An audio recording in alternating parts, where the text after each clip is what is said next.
I was never meant to be beautiful. Formed from ordinary clay, sun-dried with no polish, no glaze, no decorations, just a plain, rough-surfaced water jar meant to serve. And yet, I was chosen, again and again, to carry the most precious element in a desert land: water. My place was by the low stone ledge of a modest home in Nazareth, where each morning and evening soft hands would lift me and tilt me gently into a larger basin. But what I remember most are not the mornings. It is the night, the stillness of the house when all had gone quiet, when the fire had dimmed and only the pulse of thought remained in the room. That's when she would sit beside me, a young woman, not yet a mother, not yet a wife, not yet anything the world would remember. But she remembered something, or longed for something, and in the hush of those nights, I felt the weight of it more deeply than any water I had ever held. She would sit by the fire, sometimes for hours, her hands wrapped around her knees, her lips barely moving. The air carried no sound but the occasional shifting of cinders or the quiet sigh of the night wind outside. That's when she'd speak, not loudly, not clearly, but I, old as I was, could feel the stir of her words. They were not spoken to anyone in the house. They were not meant for ears like mine, but they were carried in the breath of longing, the tremble of hope so fragile it dared not rise above a whisper. And though no one responded, she kept speaking. Sometimes it was a question, "Do you still see us?" Sometimes it was a confession, "I'm afraid I'm dreaming too much." And sometimes it was just silence, broken only by the rhythm of her breath and the faint crackle of drying wood. It was in one of those nights, quieter than most, that something shifted. She had been unusually still, not even humming as she sometimes did when lost in thought. The coals in the fire were low, nearly ash, and then I heard her breathe in sharply, like she had forgotten the act of breathing itself. Her hand touched my side. I remember that because the heat of her skin passed through the clay, so rare, so alive. Then, as if speaking not with voice but with being, she said, "I saw him, that was all. No explanation, no detail, just that, I saw him." And something in the room changed, not the air, not the light, but the space itself, as if it had widened to hold the meaning of that sentence. I felt fuller that night than any time I had held water. I felt needed. I felt chosen. Over the next few days, she moved more carefully, more slowly. Her eyes carried a brightness I had not seen before, soft, but steady, like the moonlight when clouds pass. She didn't share her vision, at least not with others. But I knew. I knew because each time she drew water and set me down again, she lingered. Her fingers traced the rim of my mouth, not absent-mindedly, but with a quiet reverence, as though I had become a vessel not only of water, but of memory, of mystery. She whispered again one night, "He was not like us, and yet, somehow, he saw me." I wanted to ask who he was, but again, I was only clay. All I could do was listen and carry her voice, carry her hope, carry her fear. I began to wonder if my crack, my imperfection, was why I remained with her. Perhaps brokenness made me more attuned to the unspoken. Perhaps I had become more than a jar. That night, she did something she had never done before. She poured the water not into a basin, but into the ground right before the threshold. A gesture without explanation. Then she looked up, as if expecting an answer not from me, but from the sky, from the silence beyond the stars. "If it's true," she murmured, "then let it be." Her voice did not shake.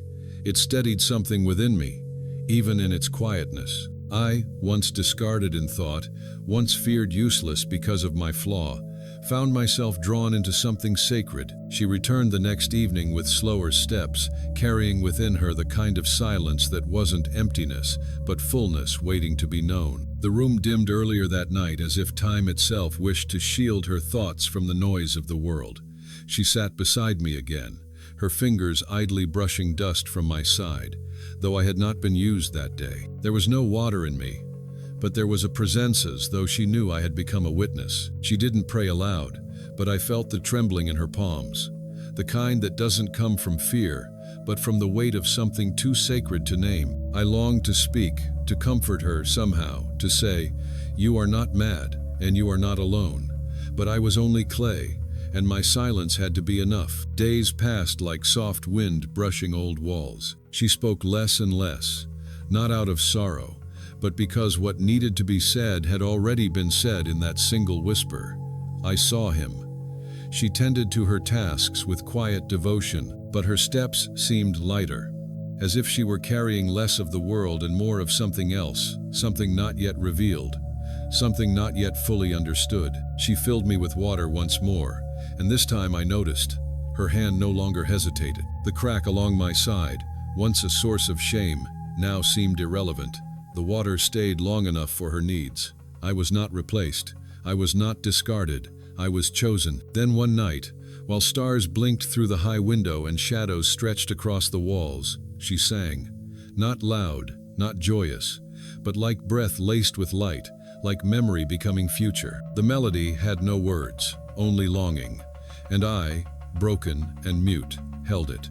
I felt it settle into the lines of my clay, into the places where water had once slipped through. I understood, for the first time, that even what leaks can be holy, that perhaps the leak itself was the very place where grace poured out not just into the earth, but into the silence around her, into the ears of a listening God. When dawn broke, she washed her face, braided her hair, and wrapped herself in a shawl that smelled of earth and lavender. She touched me one last timino with the casual routine of someone reaching for a thing, but with the reverence of someone saying farewell.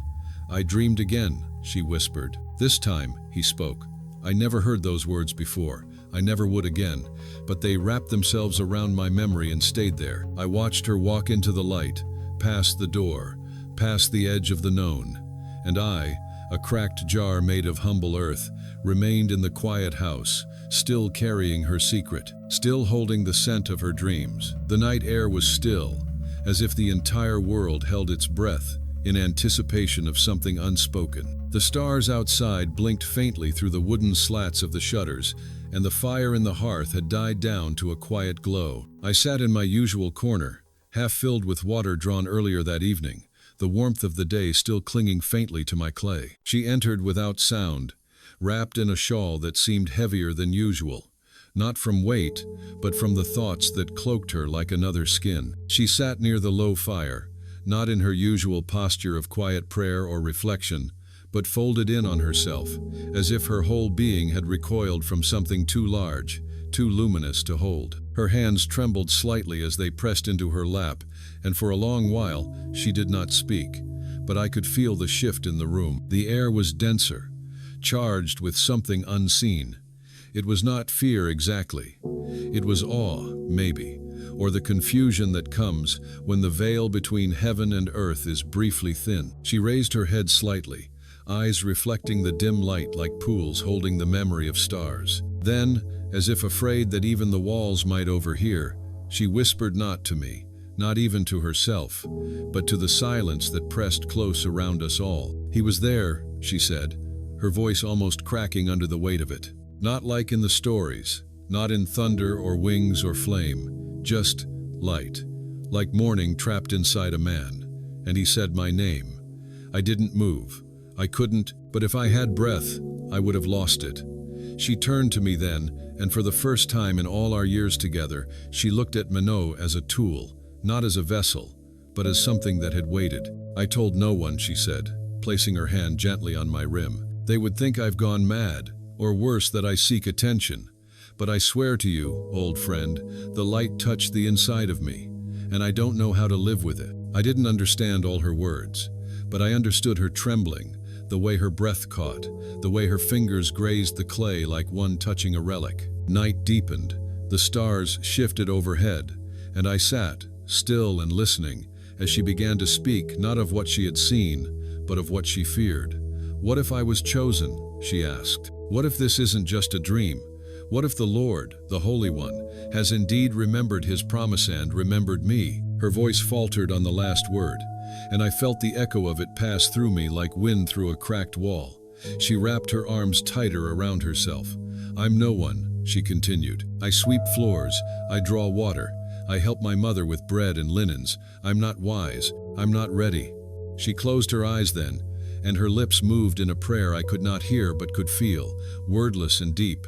drawn from the well of a soul just beginning to know its depth. And I, a chipped and silent thing, felt a reverence I had never known before.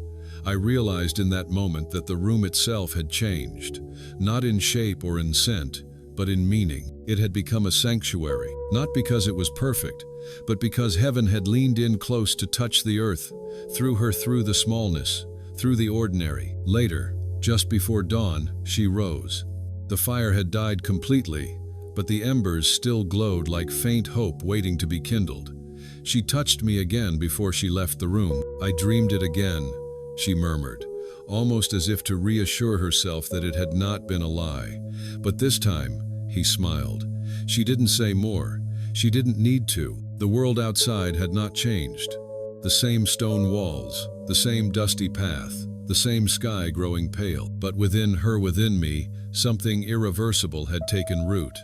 I remained in the dark corner as light crept into the world, as birds began to sing, as feet began to stir. No one would have known, had they entered, that holiness had passed through this place in silence and shadow. No one would have guessed that a girl not yet wed, and a jar not yet whole, had together held the beginnings of something divine. But I knew, and she knew, and somehow that was enough. The next evening came with a restless wind, stirring the olive branches outside and whispering through the crevices in the stone. She returned later than usual, her steps heavier, as if the weight of her dreams had followed her into waking hours. She placed me down with care, as she always did, but this time she didn't sit. Instead, she paced. Her hands fluttered nervously, catching at the corners of her shawl, pressing against her ribs as if trying to calm a storm within. I watched her if an inanimate thing can watch and felt that something was about to break. And then, without preamble, she spoke again to the shadows. He said I was favored. Her voice held no triumph. It was bewilderment, plain and trembling. He said, "I would bear a son, that I should not be afraid, that the Lord is with me." The words fell into the quiet like stones into deep water, sending ripples that touched the farthest edges of my clay memory. I didn't know what to make of them. I only knew that something had shifted again, that this girl I had known gentle, quiet, faithful, now stood at the edge of the impossible. She finally sat, and this time there were tears. They did not fall with drama or fury, but with gentleness like the first rain after drought. They traced her cheeks slowly, and she made no move to wipe them away. She spoke again, her voice barely audible. "How can this be? I am not yet a wife. What will they think? What will he think?" She did not say his name, but I knew she meant the man who came each week to bring wood and smile shyly. "Will he believe me?" she asked, though she already knew the answer. And still, as the night stretched longer, she grew quiet again, not from despair, but from resolve. Something had settled in her, something that had not been there before. She took a breath that filled the room like incense soft, fragrant, holy. And then she whispered a single word, "Yes," just that. Yes. As though in that syllable, she had given herself to something eternal. I felt warmth along my side, though there was no fire. I felt purpose, though I had not moved.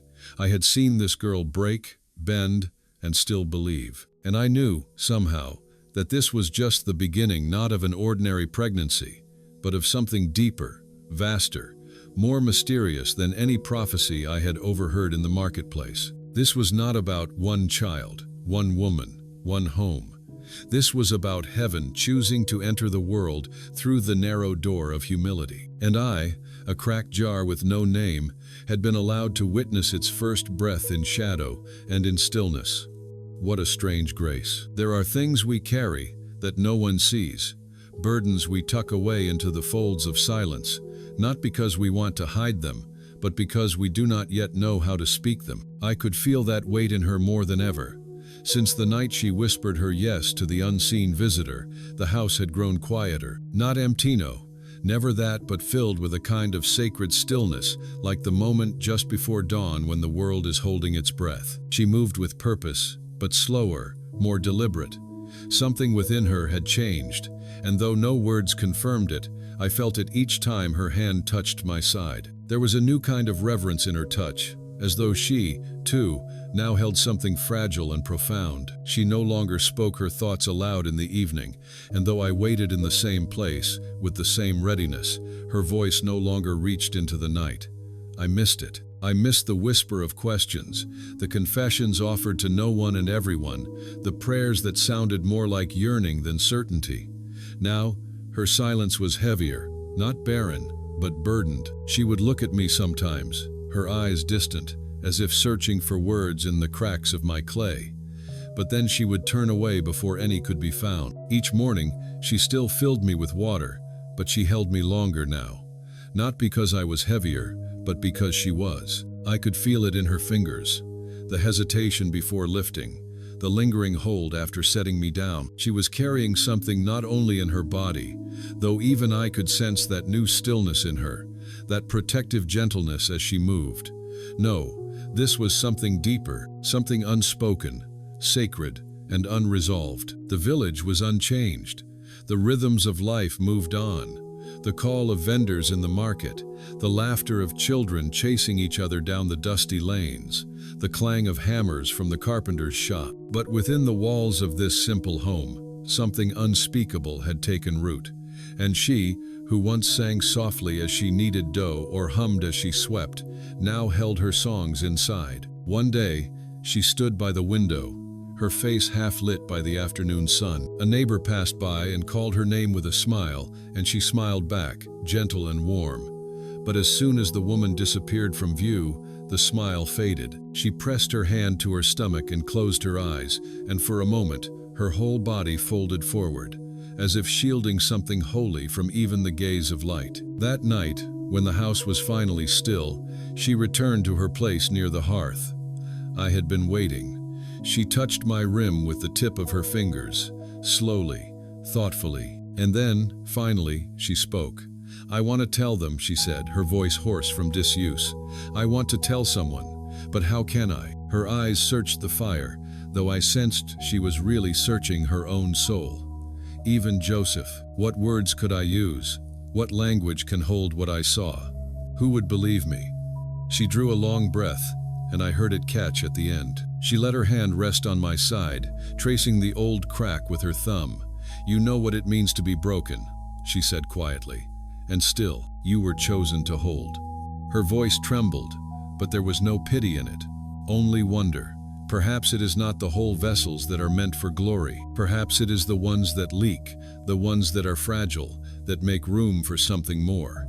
I wanted to pulse with her realization, to echo her faith back to her. But I was silent, as always, my only answer the steady warmth of clay remembered by her hand. She exhaled slowly, the kind of breath that empties not just lungs but the fears hiding behind them. "I thought I was ready," she whispered. "I thought saying yes would mean certainty. But now, I carry this and cannot share it. I live in a world that has not seen what I've seen, and I must act as though nothing is different." Her voice broke slightly, and she rested her forehead on her knees. "But everything is different." The fire flickered gently, casting shadows that danced across the walls. I remembered the night she first told me about the light, the name, the dream. That night she had glowed like the embers now glowing low. But tonight, she was dimmer, heavier with hidden light. She began to rock slightly, not in distress, but in rhythm, as if trying to match the movement of something growing within. "There are moments," she said, "when I forget the fear, when I feel only the light. And I wonder if that is how it will be, waves of shadow and then waves of glory. Perhaps this is what faith means, not knowing, but still saying yes again and again." Her words curled into the air like incense, and I drank them in, the way I once held water, as if they might somehow fill the emptiness in my hollow frame. "I see their faces in the market," she continued after a pause. "They look at me as though I am still the same, and I smile, and I nod, and I carry on. But I am not the same, not inside." Her voice softened. "They do not know the fire I carry. They do not know that the Holy has planted himself in my womb, that he grows, even now, in silence and shadow." The confession hung in the air, too large for the room, too vast for walls, and yet it fit perfectly in the silence between us. I, cracked and simple, held the edges of that truth like I held water without understanding, but with faith. And then, Something shifted in her voice. But maybe I am not meant to explain. She stood and walked slowly toward the door, her hand still resting lightly on my side. Maybe my task is not to convince them. Maybe my task is to carry him, to nourish him, to believe for them until they see for themselves. She paused at the threshold, where moonlight spilled onto the stone floor. "And you," she said, glancing back at me, "you will hold this moment with me, until it's time." And with that she was gone. I remained, as always, still. But within me stirred the truth I could not pour out. I had held her water, her voice, her silence, and now I held her secret. I was not a prophet, not a priest, not even a storyteller, but I was a witness, and sometimes that is enough. That night stretched longer than most. Time seemed to slow, not out of sorrow, but to make space for what had been said. I imagined the stars outside listening too, blinking in quiet reverence. The room smelled faintly of oil and ash, of fresh bread baked earlier and linen drying by the fire. And in all these ordinary scents, the sacred still shimmered. It was hidden, yes, but it was here. I had no eyes to see him, no voice to call his name, but I had heard the trembling in hers. I had held the tears of a girl chosen to carry what the world would one day call Emmanuel, and I knew then that not all truths are meant to be spoken aloud. Some are meant to be guarded, like embers beneath ash, glowing quietly until the day they are stirred into flame. Some are meant to be carried by clay and courage, by silence and yes. So I stayed, cracked but unashamed, chosen though small, ready not to speak, but to remember. Long before I held secrets and silent prayers, long before the room became a sanctuary and her hands began to tremble with mysteries too large for words, I was just a vessel, simple, unremarkable, shaped by rough fingers at the edge of a potter's field and left to harden under the noonday sun. There was nothing in me that sang of greatness, no color glazed my surface, no design marked my form. I was made to carry water, and I did day after day, season after season, without pride and without purpose, beyond the act of serving. I remember the day it happened, a sudden slip, the edge of a stone step, a jolt, a crack that echoed louder in my memory than it did in the air. The water spilled instantly, soaking the dust at the threshold, turning it to mud. I thought that would be the end of me. No jar survives a flaw. No household keeps what leaks. I was left outside that night, leaned against the wall near the garden, too damaged to be used, too intact to be discarded without pause. I waited for the dawn, for the decision that would come with light. But she came, not the mother, not the old man with the careful hands. She came, younger than the others, quieter, and yet, when she lifted me and turned me in her hands, I felt something I had not felt before. Consideration. Her fingers traced the fracture, and she did not frown. She did not sigh. She simply held me a moment longer than necessary and said, "It still holds enough." Then, without ceremony, she placed me back inside the kitchen. It was the first time someone had looked at my brokenness and seen not failure, but potential. From that day forward, I was used differently. Not always chosen first, not for long travels to the well or for guests, but I was never again left out. I became the jar for ordinary days, for water that cooled bread, for hands that rinsed linen. I began to understand that even what is cracked can be of use. Even what is flawed can be faithful. Over time, I stopped dreading the moment when I would be discarded and started listening instead for the gentle way she lifted Mez, though each time was a decision not just to use me, but to keep me close. And now, years later, as I sit in this house where silence hums like sacred breath and dreams pass through the night like messengers unseen, I remember that crack not with shame, but with reverence. It was the beginning of everything. If I had been flawless, I might have been passed on to someone else, used for festivals, for show. But because I was broken, I stayed here. I was kept near. I was placed close enough to hear the unspoken, to feel the warmth of hands that carried heaven within them. The crack did not disqualify me. It qualified me to witness. She never once tried to mend me. That puzzled me at first. Other jars with smaller chips were taken to the potter, patched with care, sealed with heat. But not me. I thought it meant I was not worth fixing, that perhaps I was kept only because no one had time to replace me. But as the seasons passed, I saw a different truth taking shape. I was not mended, because she never saw me as useless. She saw past the crack, or maybe she saw through it. There is something sacred in what remains open, even if it lets things slip through. Sometimes, those are the places grace enters. One evening, I remember distinctly. The house had emptied early. The light was fading, but she lingered by the fire, her eyes catching the last amber hues of sunset. She had just drawn water and set me down, still half full.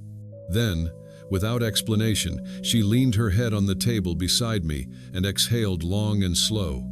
I felt the warmth of her breath near my rim. I felt her sigh touch the water inside me. "I don't know if I can do this," she whispered. "I don't know if I'm strong enough to carry all this alone." I wanted, more than anything, to tell her that strength was not in being unbroken, that endurance does not come from perfection, but from persistence, that I, too, had once believed my crack made me unworthy. And yet here I was still chosen, still useful, still near, but I had no voice, only presence, only this still, listening frame of clay and fracture. And so I stayed still. I held her words the way I held water, quietly, without spilling. Later that night, after the lamps had gone dim and the quiet had returned, she came back, barefoot and slower than usual. She carried a small cloth bundle and sat beside me. Gently, she unfolded the cloth, revealing a carved wooden comb, a folded letter, and a tiny length of blue thread.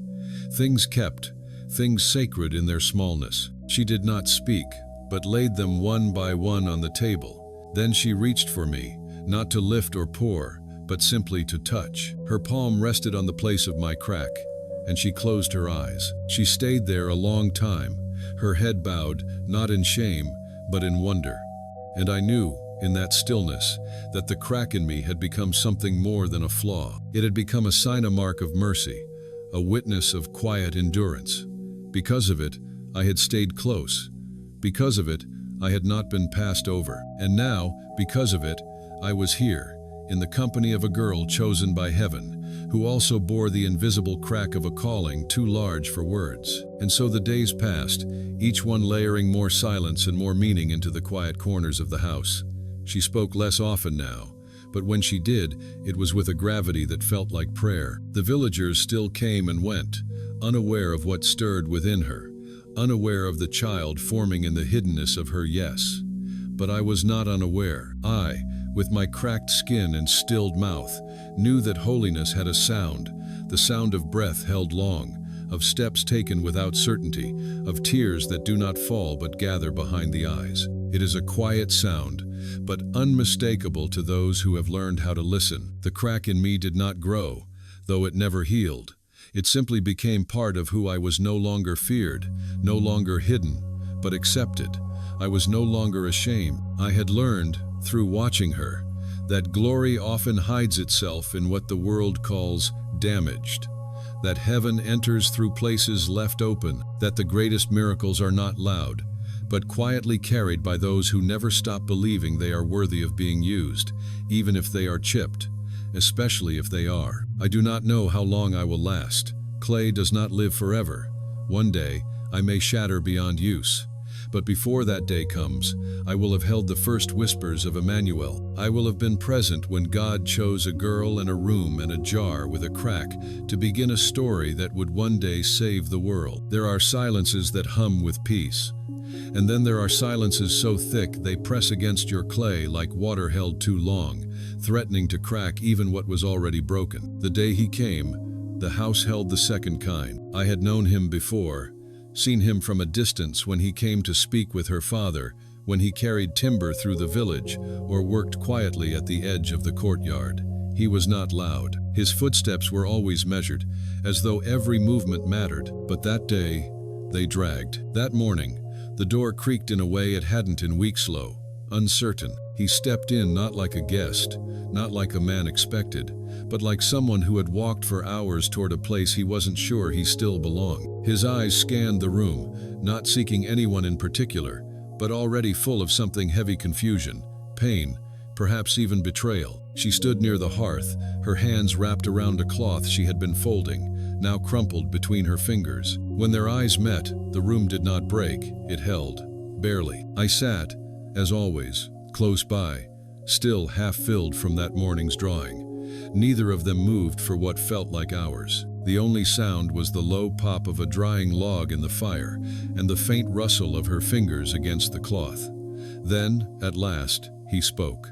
"Is it true?" The question was so soft it might have been mistaken for a sigh, but it carried like thunder.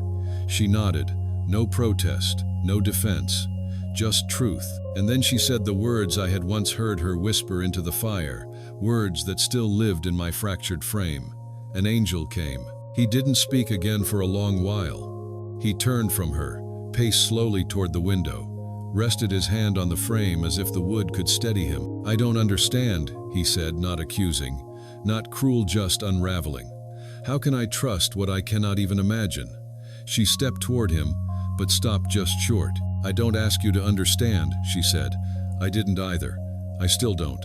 I only ask that you listen not to me, but to him, the one who sent the word." Her voice broke on the last word, but she didn't look away. He turned to her then, his face unreadable. There was longing there, yes, but also fear, not of her, but of the path this would demand of him. I watched him take one step forward, then pause. 1,000 decisions hung in that pause. I felt the air tighten around us. He looked down, and for a moment, I thought he would leave, that he would walk out the way he came and take with him all the light that had begun to gather. But he didn't. Instead, he looked up and met her gaze again. "Tell me," he said. "Everything." She didn't move. Her hands dropped to her sides, palms open. "Every night," she said, "I pray he'll speak to you too." She did not plead. She did not justify. She simply waited. And somehow, that waiting open, vulnerable, without demand, was the most courageous thing I had ever witnessed. And he saw it too. The way his shoulders dropped, the way he stepped closer, not close enough to touch, but close enough to hear her breathing, told me something inside him had cracked open too. They said nothing for the rest of that hour. He sat down, not across from her, but beside the fire, where the light flickered across his face, making the lines of his doubt seem deeper. I could feel it, the war within him, duty pulling one way, love pulling another, and beneath it all, the quiet hum of something more ancient, faith, maybe, or the beginning of it. He stared into the flames like a man trying to read the future, and I sat there, water still, breathless, watching him choose between fear and surrender. I remembered the night she said yes to heaven. The same stillness lived here again. Different players, same silence. He rested his head in his hands. Then he spoke, not to her, not to the fire, but perhaps to God himself. "If this is true," he said, "then it changes everything. And if it's not, then I will lose everything." I had no answers to offer, neither did she. But she knelt beside him and said, "You don't have to decide tonight, but please, don't walk away because it's hard." That was all. She rose, walked past me, and left him there, with the fire and the silence. The next morning, he was gone. No word, no sound, only absence. She did not cry. She went about the day with her usual grace, her usual quiet. But that night, as she poured the last of the water, I felt her pause beside me longer than usual. "He's afraid," she said simply. "So am I." Her voice trembled, but her hands did not. "But if he chooses to stay, not just with me, but with this call, then I will know it was not just the angel who sent him, it was love." She placed her hand on my side, and love has always known the way, even when we do not. Days passed. Then one evening, when the shadows were long and the sky burned gold through the olive trees, he returned. Not with words, not with explanations, just with his tools slung across his back and a silence gentler than before. She looked at him, he looked at her, and in that glance I saw it, the yes, quiet, costly, complete. He walked to her. She did not move. And then, finally, he said, "I dreamed too." That was all. But it was enough. She smiled, not wide, not with joy exactly, but with relief, like someone who had been holding her breath for days and could finally exhale. He reached for her hand. She gave it, and I cracked. Still, watched and understood that holiness does not always arrive with angels and trumpets. Sometimes it walks in with dusty feet and hesitant eyes and says yes, trembling. And sometimes it stays. That night, as they sat by the fire, not speaking, not needing to, I realized something. It was not the angel's words that had built this peace. It was the decision to believe them, not in certainty, not without fear, but in hope. He had returned not because he had to, but because he chose to. And in that choice, the silence shifted. It became sanctuary. They did not look at me. They did not speak of me. But I knew my place in this story. I had held water. I had held silence.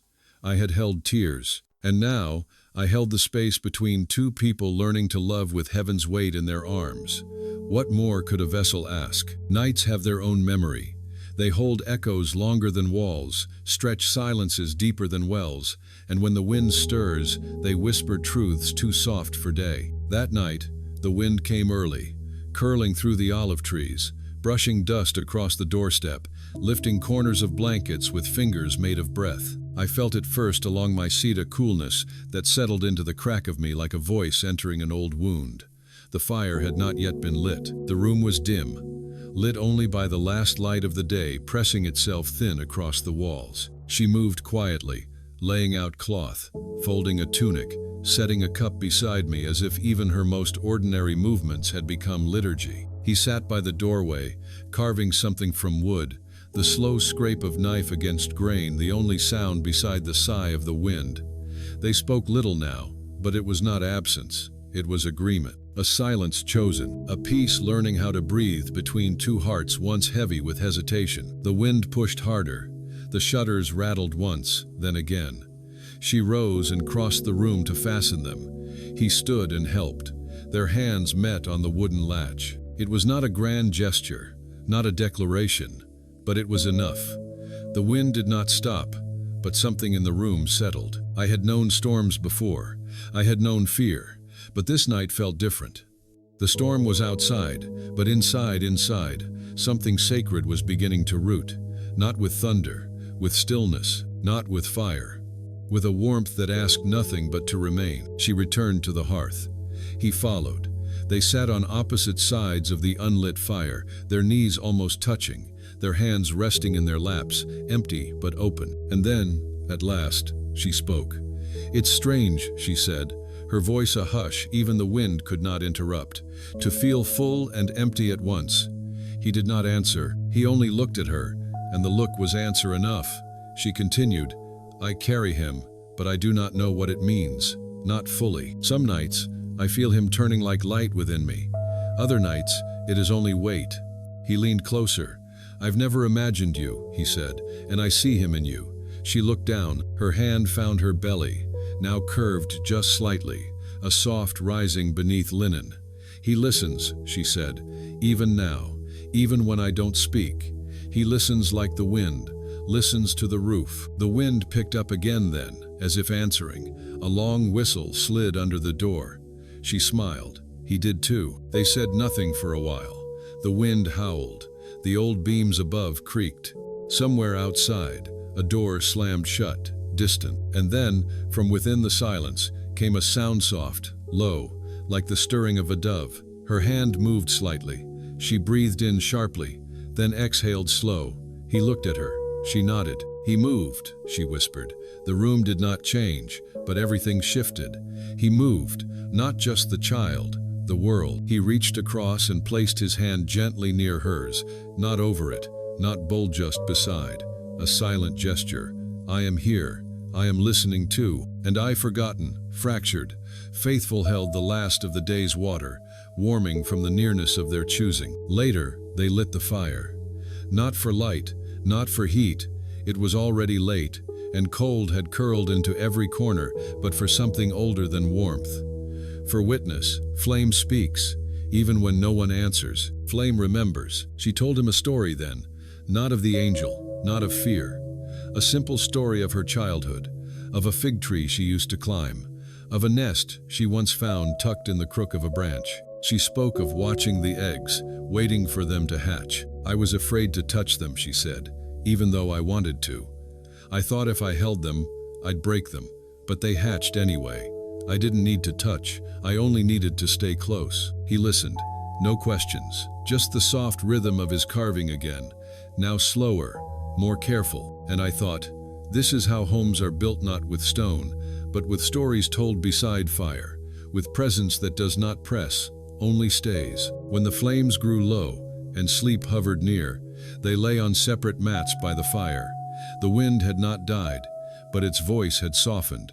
Like a lullaby hummed from heaven, I watched as she turned onto her side, her hand again resting on her belly. He lay still, eyes open, watching the rafters above. Perhaps he was praying, perhaps just breathing, but his presence was an answer. The night deepened, the shadows thickened, and through the crack in me, I felt it, a peace I had not known even in the quietest hours. It was not the peace of silence, it was the peace of something planted and growing, unseen but alive. The wind tapped once more at the shutters, gentle now, and I knew it was not trying to get in. It was blessing what had already begun. In that quiet, I remembered every night before this one, the nights of her prayers, her tears, the lonely moments when no one knew what she bore. I remembered the stillness of the man who had come, unsure if he could believe.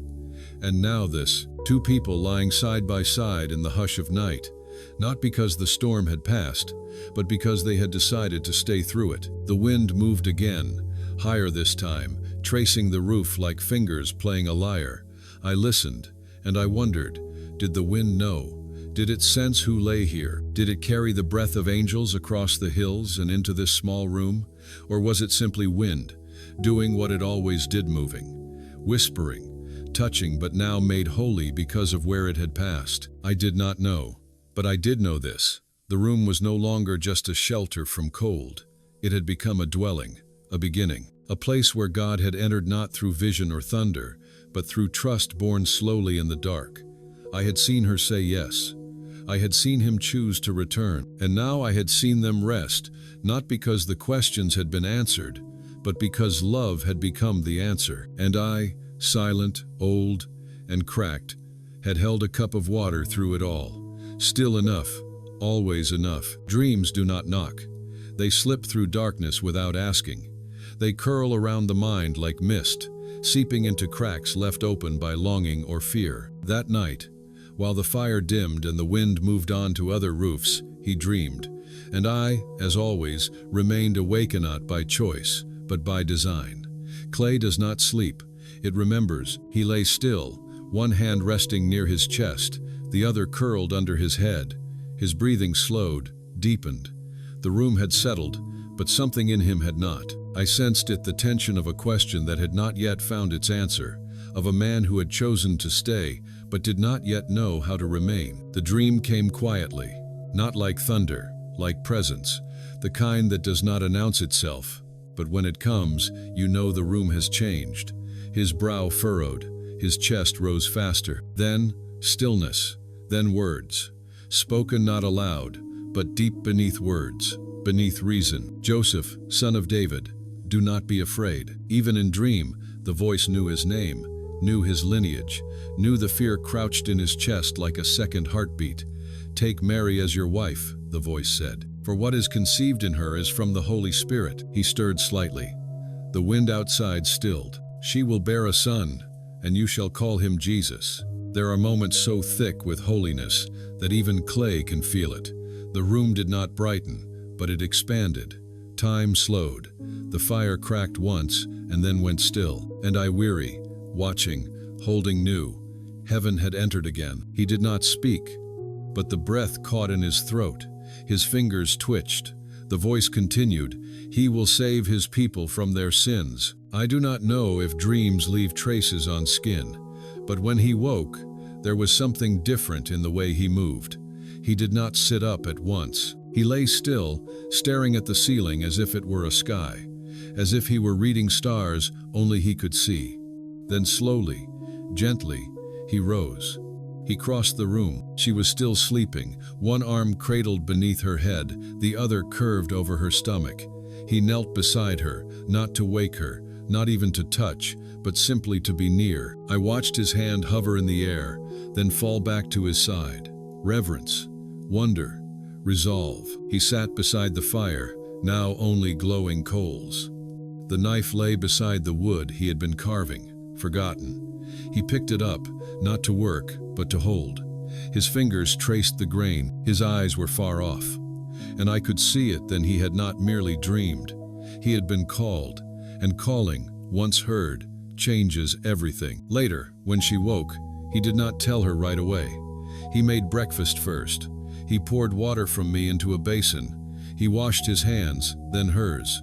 Simple, slow, reverent. Only after the chores were done, only after they had eaten, and the room was warm again with morning light, did he sit beside her and say, "I dreamed." She looked at him, waiting. It was him, he said. She did not ask how he knew.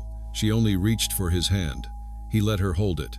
And for a long time, that was all. No explanations, no questions. Just shared breath, shared silence, shared yes. Outside, the village stirred. Life moved on unaware. But in that house, something ancient had taken root in a dream no one else had heard. In the days that followed, he began to change.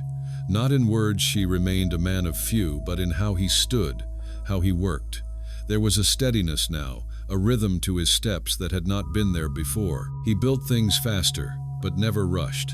He spoke less, but when he did, it was with a gravity that invited listening. He had been marked not outwardly, not visibly, but like a tree that had felt lightning and continued to grow. She noticed too. Her gaze lingered longer when he moved through the room. When he repaired a hinge, she handed him the tools without needing to ask which. When he returned from the market, she met him at the door. They didn't speak of the dream again, but I heard it in everything they did. Their silences now hummed with mutual knowing. One night, as he adjusted a beam in the roof, the wind came back. Not fierce this time, just curious. It swept in and swirled around us, lifting a corner of her shawl, brushing dust across the hearth. He looked up. She looked at him. "Will it always be this way?" she asked, not afraid, just wondering. "No," he said, "but for now, yes." She nodded. "Then we'll stay, even if no one else understands." "They won't," he said. "Not yet." And that was enough. I was there, holding water warmed by fire, listening to the way they spoke, not to answer each other's fears, but to hold them. And I thought, this is what faith looks like when no one is watching. This is how redemption begins. That night, as they slept again, the wind gentled once more, and I thought of the dream, not for what it said, but for what it awakened. I, who had heard no voice and seen no vision, had still witnessed the turning, the quiet conversion of a man not by logic or proof, but by the presence of a voice in the night, a voice that named him, a voice that trusted him. How rare, I thought, for heaven to speak not through thunder, but through sleep, not in command, but in invitation, not to kings, but to a carpenter. And he, rough-handed and silent, had believed. I had held many things in my life: water, cloth, herbs, the wear of years. But now I held memory, a memory of a man whose dream changed everything, not with spectacle, with obedience, not with noise, with staying. Sometimes I wonder if the dreams others never hear are the ones that change the world most, not because they shout, but because someone believes them. And I, cracked and watching, will remember this one forever. It was midday when the silence changed. Not because anything loud had happened. No, it was the soft things that shifted: the brush of broom bristles against clay tiles, the rustle of fabric shaken clean, the creak of wood settling into sun-warmed stillness. She was sweeping again. She always swept at midday, not because the house was dirty, but because it was a rhythm, a return, a way to say, "This is still a home." I sat in my usual place near the wall, warm from sunlight slanting through the window. The morning had passed quietly. He had gone to the market early. She had kneaded bread, watered the herbs. Now she moved through the house with the broom like someone tracing memory into dust. Each sweep was steady, circular, slow, as if she were not chasing dirt but listening for something underneath it. Her feet were bare, her hair tied loosely. The bump at her middle grew more certain by the day, and with it, a stillness. Not the stillness of waiting, but of being watched over. I had seen her restless once. I had seen her worry, but now there was something anchored in her, something that moved even as she moved, a peace that swept with her. She paused once, leaned on the broom handle, and looked toward the door. The light caught her face, and for a moment, I saw in her not just the girl who said yes, but the mother of something holy. She did not glow. She did not float. She simply stood in sunlight, breathing, carrying the weight of both heaven and dust.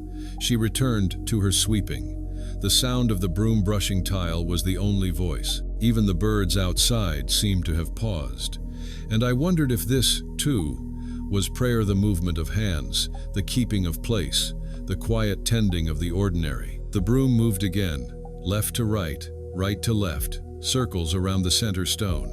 Dust swirled and settled. She hummed now, not a tune I recognized, but something small and steady, like a lullaby meant more for herself than for anyone listening. It wasn't melody that mattered, but motion, the sweep, the sound, the hush it carried. She turned her back to the light.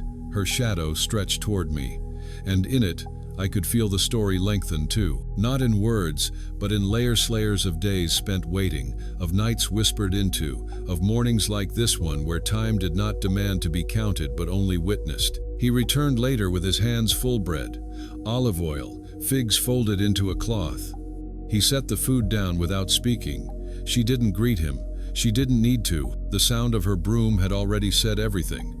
We are still here, still moving, still believing. He stepped around her carefully, as if not to disturb the pattern of her sweeping. Then he sat by the wall and watched her. The way his gaze rested on her was different now, not just love, reverence, as if he saw not just her, but what she held, what she embodied, the unseen made visible through her movements. When she finally stopped, she leaned the broom against the doorway and stood for a long moment with her hands on her back. He rose then, crossed to her, and said nothing, just reached for her hand. She gave it without question. They stood like that for a while, not kissing, not embracing, only breathing together, side by side, facing the sun. And I, cracked and quiet, still warm from morning light, thought, this is what holy looks like in the middle of the day. Not in miracles, in movement, not in visions, in sweeping. The rest of the day unfolded like cloth being folded, slow, familiar, tender. She washed greens. He mended a broken hinge. They moved in rhythm now, not rehearsed but learned, like dancers finding a step that only the two of them knew. She laughed once, quietly, when he spilled water across the table. He wiped it up without apology. They were not trying to impress each other anymore. They were simply there, present, fully, as if that in itself was a kind of vow. In the afternoon, the broom fell. A gust from the open window tipped it, and it hit the floor with a dull knock. She turned, picked it up, set it back in place. But something about the sound lingered. She stood by the window, looking out not far, just to the olive grove beyond the path. Her lips moved, not loud enough to hear. A prayer, maybe, or a memory, or simply the need to speak something into the light. He came and stood beside her. "Are you tired?" he asked. She nodded. "But not heavy," she said. "It's strange. The days are full, but they don't crush me." He nodded. "Maybe because they are not only yours to carry." She didn't answer, but she leaned into him, her head resting against his shoulder. He placed his hand over hers. The broom stood in the corner, upright now, forgotten. But I remembered. I had heard the rhythm of faith in its sweeping. I had seen love in the way dust was honored. I had learned, again, that the divine does not always announce itself in fire or storm. Sometimes it whispers through straw and tile and tired feet. That evening, long after the last light had faded and the broom had returned to its place, I stayed awake, not from unrest, but from awe. It had taken me years to understand that holiness was not something you felt in your clay. It was something you noticed in others, in the way they touched, waited, stayed. That day, it had arrived in sweeping. I had seen the world change in fire, in angels, in dreams. But now I had seen it shift through a woman moving across the floor with a broom, and I knew this was not less than the miracles. This was their soil. In that quiet, I understood. God does not always enter with trumpets. Sometimes he walks in on feet coated in dust, pauses in the midday heat, and listens to the soft sweep of a broom as though it were incense rising. And I, old, silent, still was allowed to witness it. And I will hold this day, the way I once held water, the way she holds hope, with care, with awe, with both hands. It wasn't the dust that made the journey long, nor the heat, nor the hills, nor the ache of feet pressed too long into worn sandals. What made it long was what they carried, not the supplies or the weight of her belly, but the invisible thing that followed them with every step, the knowledge that this road, unpaved and uncertain, was holy. They left before dawn. I had been emptied the night before, washed, and placed by the doorway, as if to say, "We begin again." The house was quiet, still holding the breath of sleep. But outside, the world was waiting. The first call of birds, the slow lift of mist from soil, and the crunch of their footsteps as they crossed the threshold together. She leaned on him slightly, not from weakness, but rhythm. They had walked side by side before through markets, along the edges of olive groves. But this was different. This was a leaving, a going towards something unnamed. And though the reason was known, some decree, some census, some rule from men, it felt like more. Like exile with purpose, like pilgrimage disguised as paperwork. They didn't speak much that first hour. The road wound between stones and low bushes, already dry though morning dew had not fully lifted. He watched the path ahead. She watched the sky. And I, left behind, imagined each step. I knew her gait. I had memorized his stride. I could feel the give of earth beneath them, and I missed them not from need, but from witness. From wanting to hold what could not be held. Their courage, he had prepared carefully. The pack was tied tightly, the rope checked twice. She carried only what she could, a small bundle, a cloth-wrapped loaf, a water skin. There was no drama in their leaving.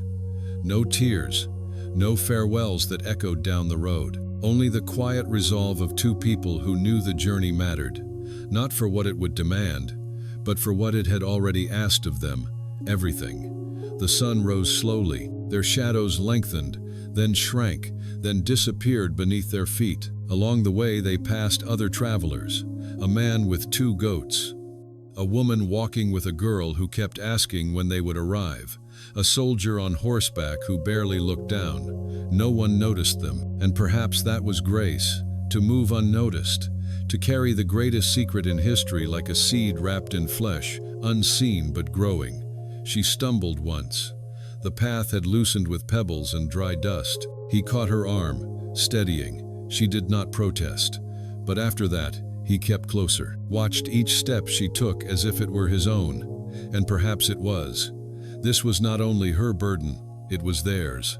Even if the world did not yet know it. They paused near midday, under the shade of a crooked tree. She sat, slowly, with a sigh that was not complaint. He handed her water. She drank without rush, then broke the bread. They ate with few words, chewing slowly, eyes half closed from the heat. And I imagined her thoughts. Were they on the road ahead, or the life within her? Did she count the days until arrival, or the heartbeats until birth? He gathered stones to build a small circle and placed a cloth at its center. She lay on her side, resting her head on her folded arm, and he sat nearby, whittling something from a twig, shavings curling like dried petals to the ground.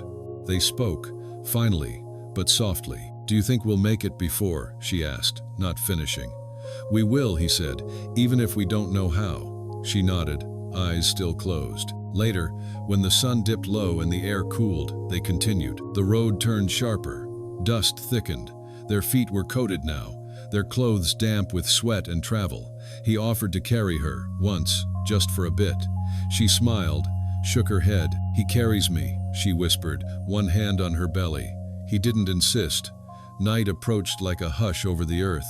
Shadows deepened. The last birds called, and still they walked. No fanfare, no escort, only their footsteps and the quiet weight of God moving with them, through them, toward a city that had no idea what it was about to hold, and I left behind old and earthen remains still by the door. I imagined where they were, what stars covered them now. I wondered what sounds the night offered them: crickets, owls, silence.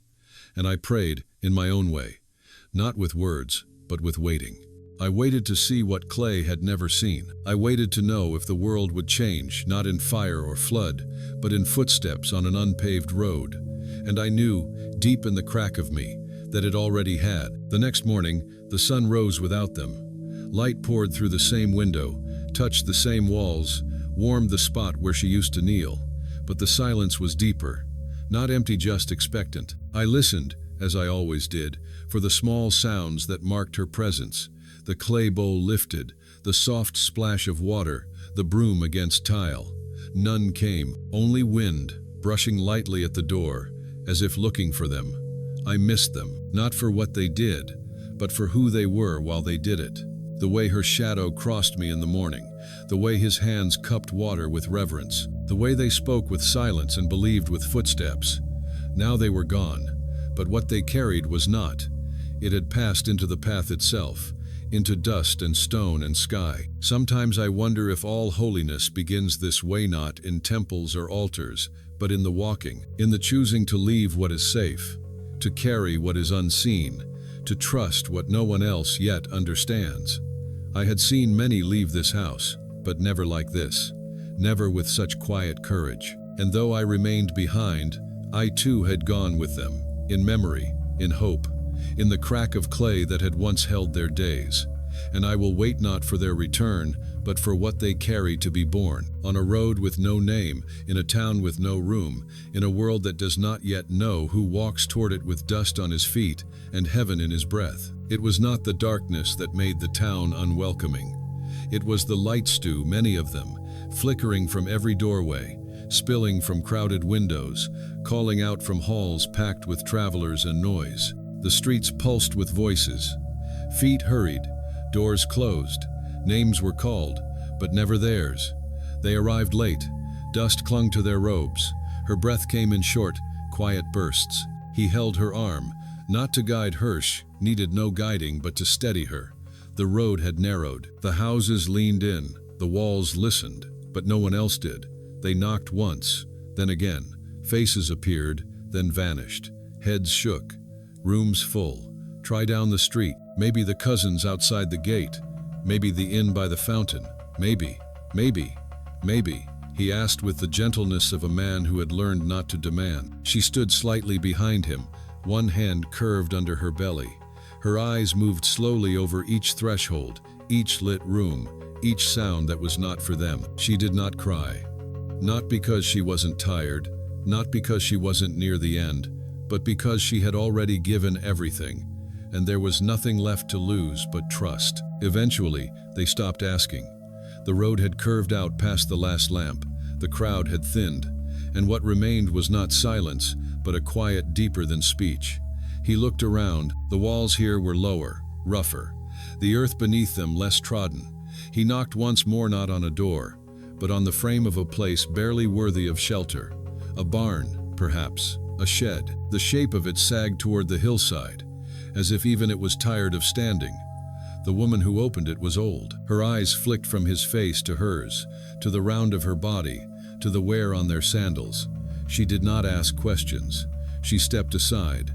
Inside, there was straw, a corner cleared, a trough pushed to one side, a blanket folded and left behind by someone else long gone. He led her in, helped her sit, laid her gently on the pallet. She exhaled, not relief, not yet, but acceptance. And then the night began. No midwife, no family, no room, only hands used to shaping wood, now trembling as they wet a cloth. Only breath that once answered angels, now panting through pain.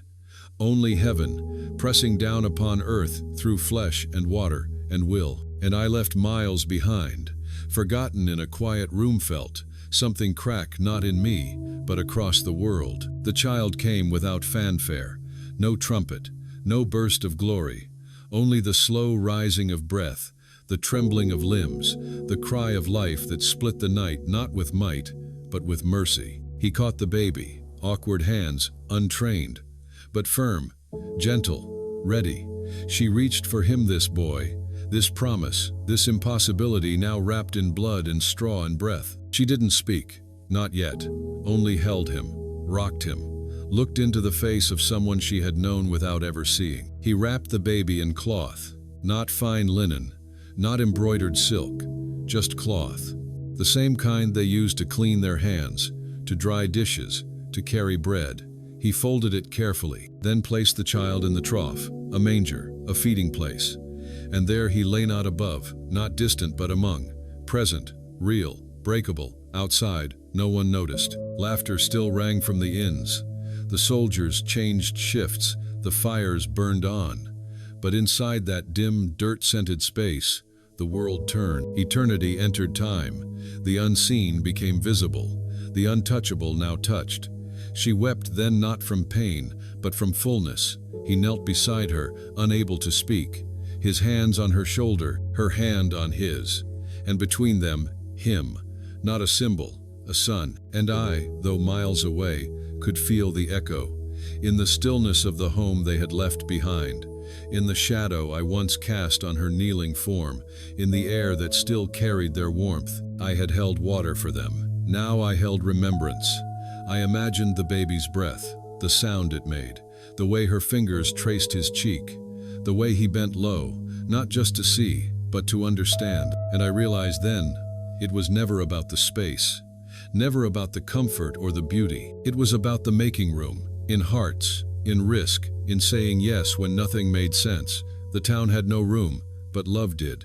I waited still, not in absence, in anticipation, because this birth was not the end of the story. It was the start, the first opening of a door no one could shut, the first word of a sentence God had waited eternity to speak. And I knew, though my clay would crack, though the years would wear and silence me, I had once been part of a world where God chose the smallest, the forgotten, the wandering, to become home. And that truth would outlast even the strongest stone. So let the doors close. Let the inns be full. He came anyway, and nothing, not noise, not crowds, not rejection could keep him from us now. Even now, I think of that night, of doors shut and hearts opened, of rooms that turned them away, and a manger that welcomed them in. I remember not because I saw it, but because I was part of the life that led to it. I remember the mornings she sang, the afternoons he worked, the quiet of their prayers as they prepared without knowing. And now, I hold that memory as holy. I have no voice, no way to tell the world what passed in that forgotten corner of Belem. But if I did, I would say this: do not be afraid when the world has no place for you. Do not lose heart when your yes leads you into darkened streets and empty hands. Holiness was born not in gold, but in straw, not in celebration, but in surrender. And that night, when they found no place, heaven found one, in her arms, in his awe, in the silence between their breaths. And so will we, if we keep walking.